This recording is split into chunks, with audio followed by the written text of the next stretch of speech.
जब जब उसके आगत का करता हूँ विचार, मैं अंदर तक आकुलता से भर जाता हूँ। सच कहता हूँ, जितना जीवन जीता दिन भर, मैं रोज रात को उतना ही मर जाता हूँ।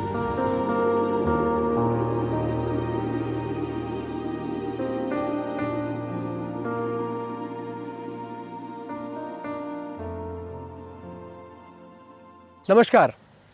पहले तो बहुत बहुत धन्यवाद आपका। मेरे पिछले वीडियो को आप लोगों ने बहुत सारा प्यार दिया, उसके लिए।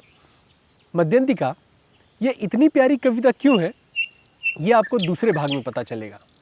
इस भाग को अंत तक देखिए और आपको पता चलेगा कि ये कुमार विश्वास की अगर सर्वश्रेष्ठ नहीं तो उनके सर्वश्रेष्ठ रचनाओं में से एक तो ज़रूर है। तो आइए अगले भाग की तरफ चलते हैं।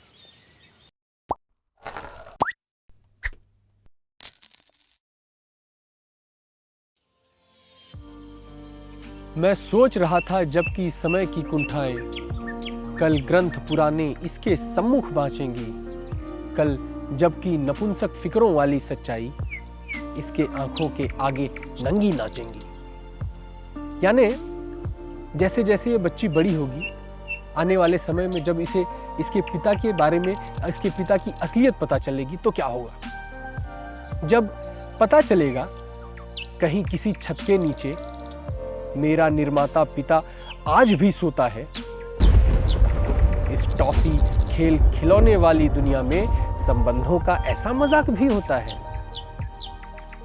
जब पता चलेगा कैसे सिक्कों के कारण मेरी माता को पीड़ा गाली दुत्कार मिली, लुटकर पिटकर समझौतों की हद पर आकर पैरों की ठोकर ही उसको हर बार मिली। वह दिन न आए भगवान करे, लेकिन वह दिन आएगा, उसको आना ही होगा। ये भोलापन ना समझी मन में बनी रहे, लेकिन आंखों से इसको जाना ही होगा।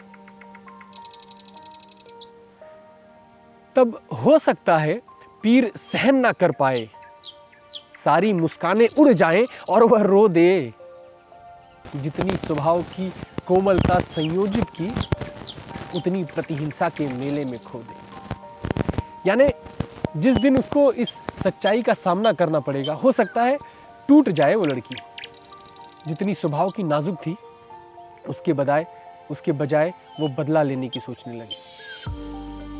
जिन आंखों से उल्लास लुटाए थे अब तक, उन आंखों से वह आग लगाने की सोचे। जिन होठों से गीत और बस प्रेम झरे, उन होठों से विषबाण चलाने की सोचे। अब यहां पर कवि की मासूमियत देखिए। कवि सोचते हैं कि तब भी क्या मैं कुछ नए खेल कौतुक करतब दिखलाकर उसको यूं ही बहला पाऊंगा। यहां पर सिर्फ वो बच्ची मासूम नहीं है, उस कवि का ख्याल भी मासूम है, जो कहता है कि तब भी क्या मैं, जिसके ऊपर इतनी बड़ी पीड़ा गुजरी हो, जिसके ऊपर इतना बड़ा पीड़ा की पहाड़ टूट पड़ा हो, उस समय कवि सोचता है कि तब भी क्या मैं कुछ नए खेल कौतुक करतब दिखलाकर उसको यूं ही पहला पाऊंगा। तब भी क्या अपने सीने पर उसका शीश टिका आश्वस्ति भरे हाथों से सहला पाऊंगा। पर मैं तो हूं यायावर, कवि मेरा क्या है। उस रोज जाने कहां कौन से लोक उड़ूं, या अपने गीतों गजलों की पोटरी समेट मैं तब तक सुर के महालोक के ओर उड़ूं। मतलब मैं यहां रहूं ना रहूं, जीवित रहूं या मर चुका रहूं, क्या भरोसा। मैं अतः तुम्हारी इस छोटी सी मुट्ठी में आशीष भरा यह गीत सौंप कर जाता हूं। इससे बढ़िया गिफ्ट आज तक शायद किसी बच्ची को ना मिला हो। मैं अतः तुम्हारी इस छोटी सी मुट्ठी में आशीष भरा यह गीत सौंप कर जाता हूं। फूलों से रंग रंगे इन अधरों को बुद्धत्व भरा संगीत सौंप कर जाता हूं। यानी फूलों जैसे होठों को मैं इतने बुद्धत्व भरा, ज्ञान से भरा यह संगीत सौंप कर जा रहा हूं। इस जीवन के सारे उल्लास तुम्हारे हों, सारे पतझड़ मेरे मधुमास तुम्हारे हों। आंसू की बरखा से धुलकर जो चमक उठे, जब एक बार बरसात होके बारिश निकल जाती है तो आसमान कितना साफ होता है। आंसू की बरखा से बरस के जो चमक उठे, ऐसे निर्मल निरभ्र आकाश तुम्हारे। और इस कविता की सबसे खूबसूरत 4 लाइनें, मुझे लगता है कि ये कविता इतनी खूबसूरत इन्हीं 4 लाइनों की वजह से है, वो मैं आपके सामने पेश करता हूँ कि पीड़ा का क्या है, पीड़ा तो सबने दी है, लेकिन मेहंदी तुम केवल मुस्काने देना, विद्वेष हलाहल पीकर अमृत छलकाना, शिव वाली परंपरा को पहचाने देना। ऐसे कहने वाले बहुत मिल जाएंगे कि वो तुम्हें फोन नहीं कर रहा, तुम क्यों करते हो, मैं भी नहीं करूंगा, उसने मुझे ऐसा बोला मैं उसके बारे में वैसा बोलूंगी। आंख के बदले आंख मांगना, हर कोई ऐसा आपको सलाह दे सकता है, लेकिन विद्वेष विद्वेष विद्वेष यानी शत्रुता, हलाहल यानी जहर, विद्वेष हलाहल पीकर अमृत छलकाना, शिव वाली परंपरा को पहचाने देना। वाह।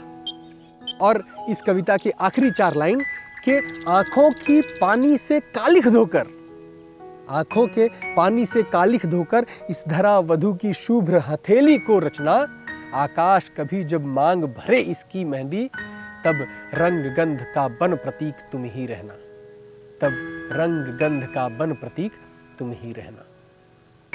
बहुत बहुत धन्यवाद। अगर आपको ये कविता पसंद आई हो तो लाइक करिए, कमेंट करिए, शेयर करिए अपने दोस्तों के साथ, और हाँ, अगर आप पहली बार मेरे चैनल पे आए हैं तो सब्सक्राइब करिए। धन्यवाद।